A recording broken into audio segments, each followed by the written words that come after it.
전격 인터뷰 먼저 김종혁 국민의힘 전 최고위원을 전화로 만나보겠습니다. 위원님 안녕하세요. 네, 안녕하십니까. 네. 어제 인요한 의원이 전격적으로 의원직을 사퇴했는데 위원님 알고 계셨습니까?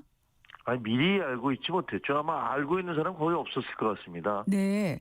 사퇴의 변 들으시면서 어떻게 생각이 드셨어요? 마음이 좀 안타까웠습니다. 왜냐하면 인요한 의원은 아시다시피 국회의원이 되기 전에는 온 국민의 사랑을 받았던 분이에요. 네. 그리고 그 구수한 그 순천 사투리, 그리고 또 세브란스 병원을 만든 분의 어떤 그 자녀시잖아요. 네. 그래서 사회 활동도 굉장히 좋은 일들을 많이 하셨고, 북한에도 앰뷸런스 보내기라든가 뭐 이런 활동들을 해오셨던 분이어서 광범한 사랑을 받던 분인데, 네. 개인적으로는 이분이 정치판에 들어와서 굉장히 많이 망가져 버렸다. 이미지에 손상이 있었고, 또 윤석열 전 대통령과 가까이 했다. 그리고 윤석열 대통령이 자주 용산으로 불려서 뭐 같이 술을 마셨다. 뭐 이런 얘기들이 있으니까 예. 그런 부분 때문에 이미지가 굉장히 안 좋아진 측면이 있었어요. 그래서 매우 안타까웠습니다. 뭐 윤석열 대통령과 가까이 있다가 벼락을 맞은 사람들이 한두 명이 아닌데 그중에 한 분이신 것 같고요. 네네. 조금 안타까운 건 떠나실 때, 네. 모든 것들에 대한 책임을 지겠다라고 얘기하셨는데, 그렇죠. 좀 더 명백하게 비상계엄이 잘못된 것이고, 대통령에 대한 탄핵은 불가피한 것이었다라는 것들을, 당당하게 밝히고 떠나셨으면 어떨까 하는 그런 아쉬움이 있습니다. 네. 사실은 저희 전격 시사에 출연해서 인 의원이 계엄은 잘못된 것이라고 말씀을 하셨거든요. 네. 그래서 어제 좀 그 사태의 변에서는 그 부분이 덜 반영된 것 같긴 하지만은 제가 개인적으로 보기에는 의사는 분명히 표시했던 것 같은데. 저는 탄핵과 관련해서 네. 비상경과 관련해서는 그거 잘 됐다고 얘기하는 사람 우리 당에도 아무도 없습니다. 그런데 문제는 그렇게 얘기해놓고 네. 그런데 탄핵도 잘못됐어. 이렇게 얘기하는 건 사실은 대국민 사기극이거든요. 그렇게 얘기할 수가 없는 겁니다. 이거 잘못한 사람, 명백한 잘못을 저질렀으면 그것이 대통령이든 야당 대표든 누구든 간에 대한민국의 법 위에 있는 사람은 없습니다. 그럼 거기에 대한 처벌을 받아야 되는 게 마땅한 것이죠. 네. 자, 인 의원께서 사퇴 기자회견에서 희생 없이는 변화가 없다라고 말을 했어요. 이 변화라는 단어를 말씀을 하셨는데 이게 장동혁 현 지도부 체제의 변화를 촉구한 것으로 읽힐 수 있을까요? 저는 그렇게 생각을 합니다. 지금 현재 우리 당이 돌아가는 것은 윤 어게인으로 계속 그런 말씀들을 하고 계시잖아요. 그리고 부정선거의 망상으로부터 아직도 벗어나지 못하고 그런 주장을 하시는 분들이 있습니다. 그렇게 해서는 국민들로부터 어떠한 인정도 받을 수 없기 때문에 그런 답답함을 인요한 의원이 표현한 게 아닌가 싶습니다. 네. 자, 2호선 당무 감사위원장이 9일에 당원 게시판 논란 중간 조사 결과를 이걸 기자단 긴급 공지 형식으로 문자로 발표를 하셨단 말이죠. 근데 그렇습니다. 여기에 지금 당원 명부 확인 결과 한동훈 전 대표의 가족과 동일한 이름이 있다면서 이름, 주소지, 전화번호, 뒷자리, 탈당일 등 개인정보 공개했거든요. 어떻게 네. 보십니까? 이거는 이제 첫째는 법률적으로는요. 네. 정당법상 그리고 개인정보보호법상 당원의 신분은 결코 공개할 수 없도록 되어 있습니다. 네. 만약에 당원의 신분을 공개한다면 무슨 범죄 혐의가 있을 때 법원에 압수수색 영장을 받아서 그것을 제출을 해야 되는 거거든요. 네네. 우리가 그 특검에서 당원 명부를 가져가겠다고 했을 때 결사적으로 반대한 것도 이런 이유였어요. 예. 그런데 도대체 당무감사위원회가 무슨 근거로 위법 사실이 전혀 없는 당원들의 이름을, 특정 사람들의 이름을 뽑아서 그걸 공개하는지, 이것은 지금 당원들이 영등포경찰서에 줄줄이 고발장을 내고 있거든요. 아, 네. 2호선 감사위원장과 장동혁 대표에 대해서 개인정보법 위반 혐의로 고발장을 어제도 제출한 걸로 알고 있고 오늘도 제출한다고 하고 있습니다. 이 부분은 상당히 심각한 문제가 될 거로 보이고요. 네. 그다음에 정치적인 이유는 도대체가 1년도 더 지난 이 시점에서 왜 갑자기 아무도 관심이 없는 당원 게시판 문제를 끄집어내는지, 이것은 아마도 장동혁 대표가 지금 계속 궁지에 몰리고 계시잖아요. 네. 당내에서 여러 가지 비판의 목소리가 나오니까 그런 당내의 비판과 여론의 어떤 주목 이런 것들을 다른 쪽으로 돌리기 위한 그런 정치적인 의도가 있지 않나 이런 생각이 들어지고요. 네네. 그다음에 세 번째로는 그 내용상으로 보면 그 내용이 뭐냐면 윤석열, 김건희 그 두 부부에 대해서 비판적인 신문, 사설, 칼럼 이런 것들을 연계시켜 놓은 거거든요. 링크를 걸어 놓은 거예요. 네네네.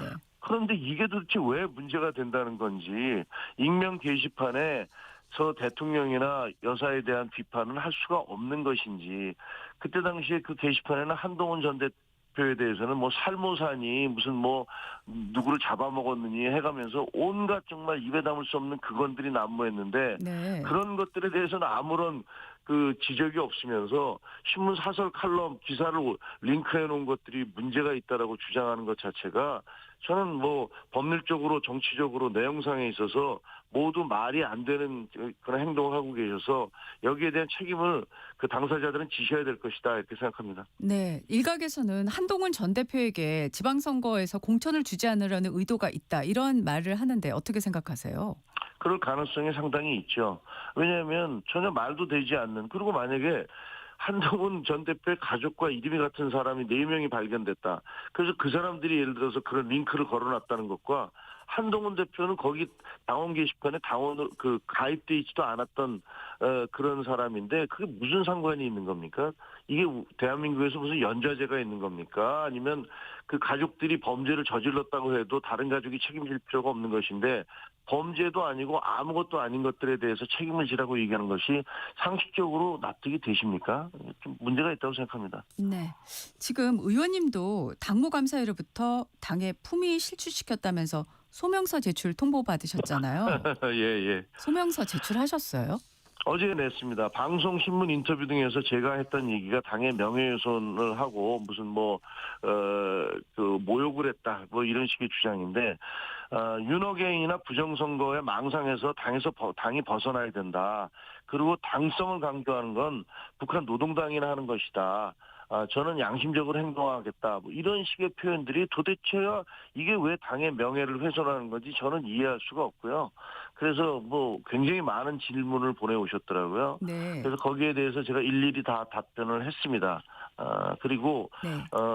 그 기본적인 것은 그런 주장 자체가 논리가 형성되지 않는다, 말이 안 된다라는 내용이었는데, 그 구체적인 것들은 뭐 지금 당무감사위원회에서 뭐 오늘 회의를 열지 않을지 잘 모르겠습니다만, 그쪽에서 뭐 발표를 하기 전에는 제가 미리 내용을 공개하는 것은 적절치 않은 것 같아서 네. 기다리고 있겠습니다. 네.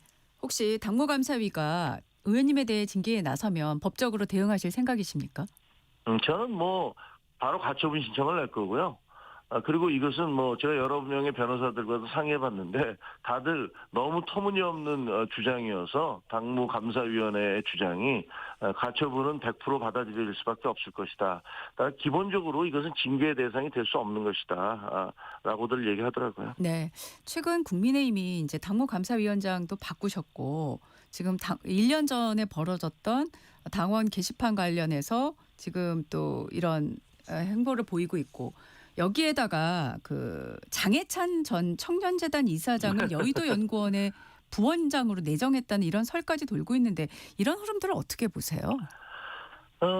그 장동혁 대표가 그 본인에게 제기되는 어떤 각종의 비판들을 그 아주 강성 우파, 이른바 극우라고 얘기하는 분들에게 의존함으로써 돌파해내려는 것 아닌가라는 생각이 들어요. 장해찬 씨 같은 경우는 뭐 각종 막말로 구설수에 많이 올랐던 분인데, 네. 그분과 함께 그 전날 무슨 유튜브에 나가서 같이 방송을 한 다음에 그다음에 그 다음 날 무슨 그분을 뭐 여의도 연구원 부원장으로 임명한다는 것들을 일반 국민들이 보시면 어떻게 생각하시겠습니까?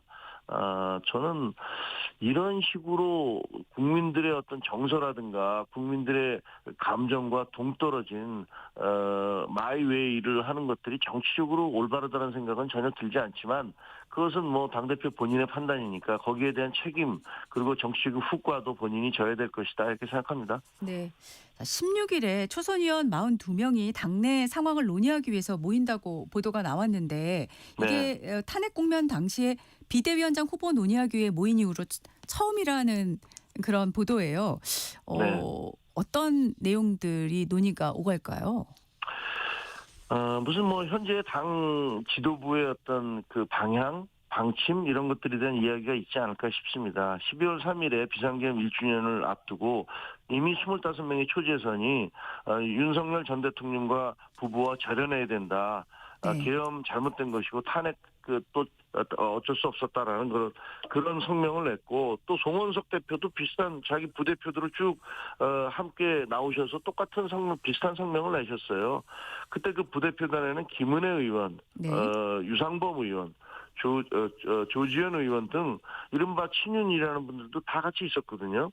그리고 우리 당의 육선인 국회 부의장 주호영 부의장 네. 그리고 찐윤이라고 얘기하는 윤한홍 의원 이런 분들도 전부 다 똥 묻은 개가 겨 묻은 개를 나무라면 되느냐.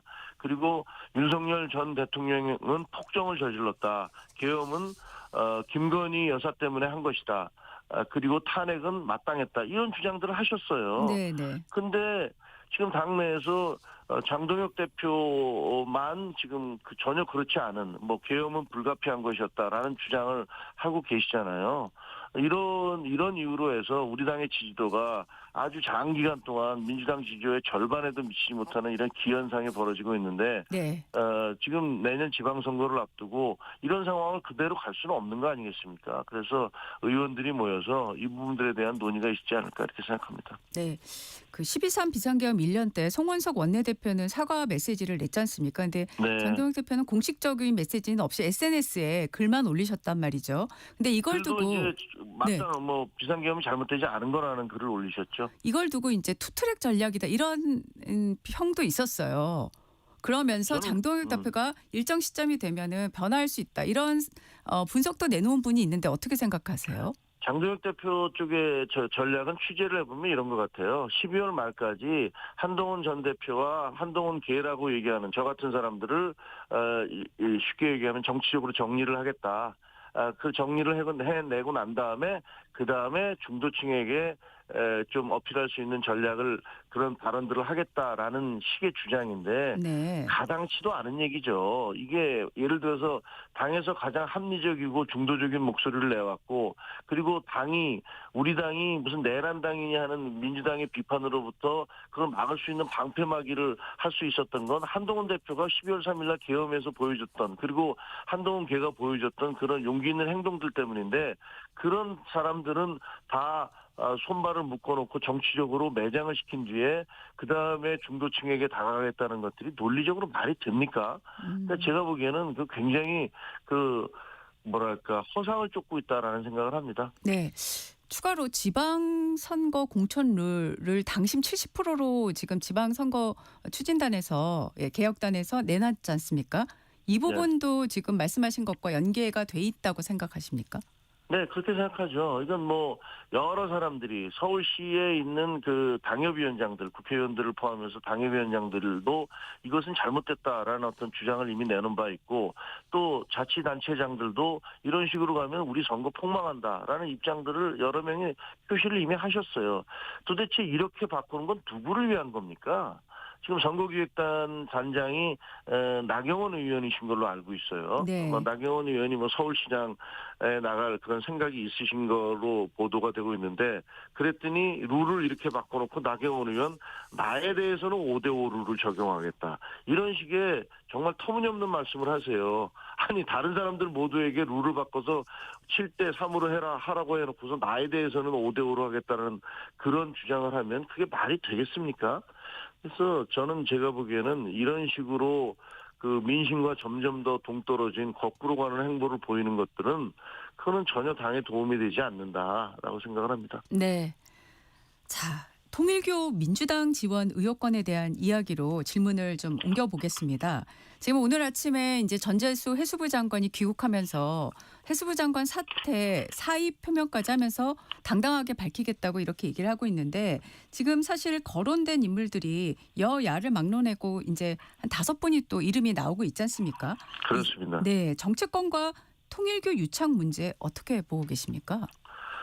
통일교 게이트 그러니까 일종의 판도라의 상자가 열리고 있다 이렇게 생각을 합니다.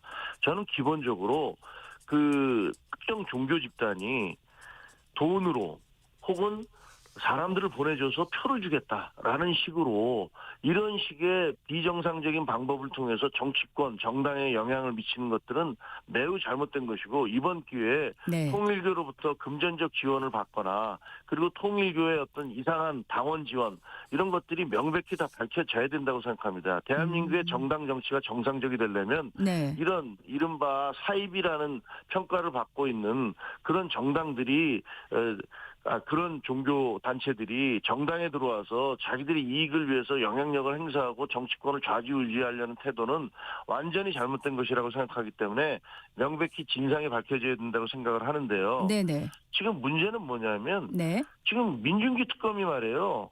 그 통일교가 민주당에도 지원을 해줬다는 얘기를 8월 달에 진술을 받았습니다. 네. 그런데 이것을 11월 달에나 몇 달 지나서 사건 보도로 부여했는데 이것은 저는 그 윤용호라는 본부장이 법정에서 폭로하고 나설 가능성, 이런 가능성이 제기가 되니까 그때 부랴부랴 사건 번호를 부여한 것이라고 저는 의심하고 있습니다. 그리고 그 사이에 지금 전재수 씨 지금 사퇴 얘기했지만 전재수 씨 같은 경우는 공소시효 만료가 임박한 그런 상황이 돼버린 거예요. 원래대로 하자면 특검은 만약에 자기들이 그 김건희 씨와 관련된 수사만을 하기 때문에 민주당의 통일교가 무슨 금품 지원을 한 것들은 자기 수사 대상 밖이라면 우리가 그 수사를 하는 과정에서 이런 사실이 드러났다고 기자회견을 하고 그것을 경찰이나 검찰에 넘겼어야 되는 거예요. 네. 근데 그것을 쉬쉬하면서 덮어버렸던 거 아닙니까? 이제 와서 사건 번호로 부여했으니까 숨길 의도가 없었다고 얘기하면 그걸 믿을 국민이 어디 있겠습니까? 네. 자, 어제 사실 크게 관심을 모았던 게 결심 공판에서 윤용호 전 본부장이 추가 폭로를 하느냐 여부였는데 없었거든요. 그런데 네. 하루 전날 이재명 대통령이 정치에 개입하고 불법 행위를 하는 종교재단에 대한 해산 명령을 검토하라고 또 일주일 만에 또 지시한 발언이 이제 공개가 됐지 않습니까? 이걸 그렇습니다. 놓고 통일교에 대한 압박으로 작용했을 것이다. 이런 분석이 나오는데 어떻게 생각하십니까? 이거는요, 대통령이 현재 진행 중인 그 여야 모두 정당이 관련돼서 진행 중인 사건에 대해서 언급한 거잖아요. 네.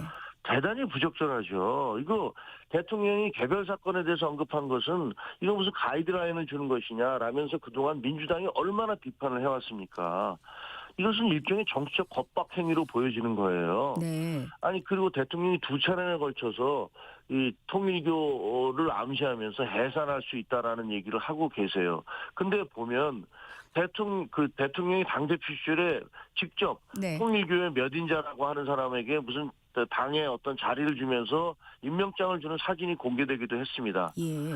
그렇다면 많은 사람들이 의심하기에 아니 그러면 이재명 대통령 본인은 통일교와 관계가 없는가? 당대표 시절에 무슨 혹시라도 한학자 여사를 만나거나 찾아갔던 적은 없는가? 라는 의구심이 들 수밖에 없어요. 네네. 그런데 이런 의구심이 제기되고 있는데 본인이 이제 대통령이 되셨는데 대통령의 입장에서 그 자기와 어떻게 보면 자기 당과 관련된 그런 그 자기 당도 의혹을 받고 있는 그런 종교단체에 대해서 해산 이런 식으로 얘기를 하는 것들은 이건 굉장한 오해를 살 수 있고 부적절한 태도시죠. 네. 지금 앞서서 통일교의 정치권 금품 수수 의혹과 관련해서 민중기 특검이 이제 편파 수사를 하고 있다라고 지적을 하셨는데 이 네. 특검에 관련해서 특검에서 이제 윤영호 전 본부장이 진술했다거나 하는 이런 내용들이 대통령이 미리 보고 받았을 가능성이 있다라고 국민의힘에서는 이야기하고 있는데 그렇게 보세요? 그건 합리적인 의심에 해당한다고 봅니다. 뭐 보고서까지 받았는지 모르지만 네. 뭐 어떤 식으로든지 간에 사전에 알았을 수도 있고 네네. 그렇기 때문에 열흘 전쯤인가 일주일 전쯤에 그때 해산을 얘기를 했었고 또다시 엊그제 두 번째로 해산을 했을 수도 있다. 뭐 시계열상으로 보면 그런 의구심을 갖는 것들이 불합리하다고 볼 수는 없다고 봅니다. 네. 앞서서 이제 통일교 게이트라는 표현까지 쓰셨는데 이 파장이 어디까지 갈 거라고 보세요? 지금 보면 뭐 이게 그냥 잠잠해질 것 같지는 않잖아요. 굉장히 앞으로도 논란이 계속될 것으로 보여지고 네. 기본적으로 저는 이번 기회에 이 뭐랄까 정교 유착이라고 할까요? 네네. 이런 식의 어떤 잘못된 관행들과 그동안의 행태들 이런 것들은 반드시 뿌리 뽑혀야 된다라고 생각을 하기 때문에 철저히 모든 것들 진상을 밝혀내고 그 관련자들은 거기 책임져야 될 사람들은 모두 책임을 져야 된다라고 생각을 합니다. 네네. 예를 들어서 제가 지금 그 한동훈 대표한테도 들었는데 예. 한동훈 대표의 경우도 당대표가 되니까 바로 통일교 쪽에서 무슨 실장이라는 사람을 통해서 연락이 왔다는 거예요. 통일교 한학자 씨를 음. 만나라고.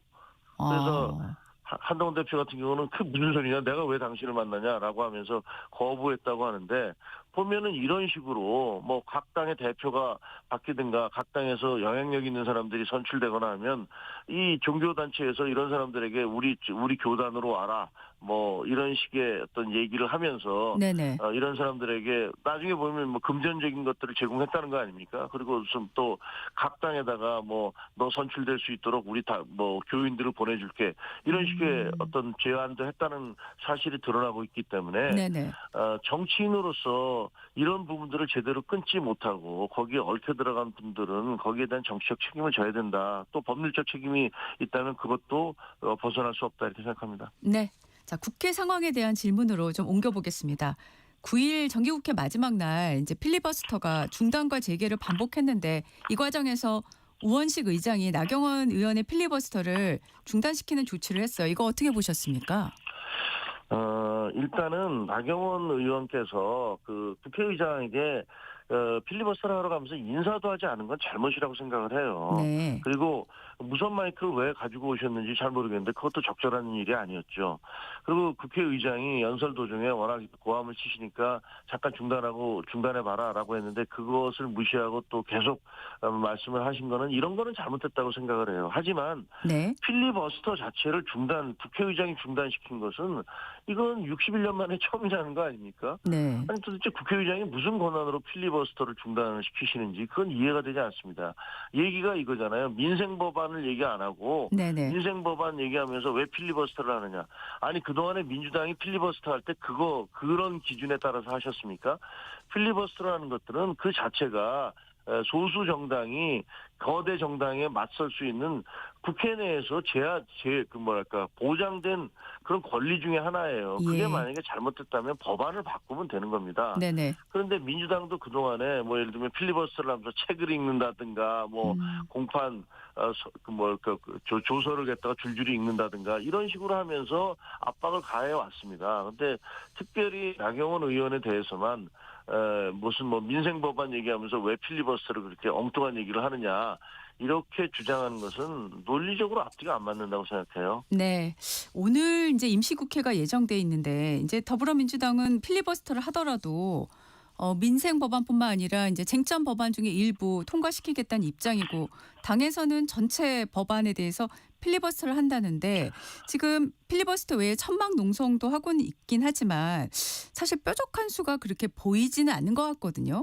당에서 어떻게 맞습니다. 대응해야 된다고 보십니까? 그러니까 민생 법안은 필리버스터를 해도 24시간 지나면 다시 투표를 하도록 돼 있잖아요. 네. 그러니까 뭐 필리버스터를 해서 민생 법안을 통과시키지 못한다는 것은 그거는 그냥 선전 정치적 수사에 불과하다고 보고요.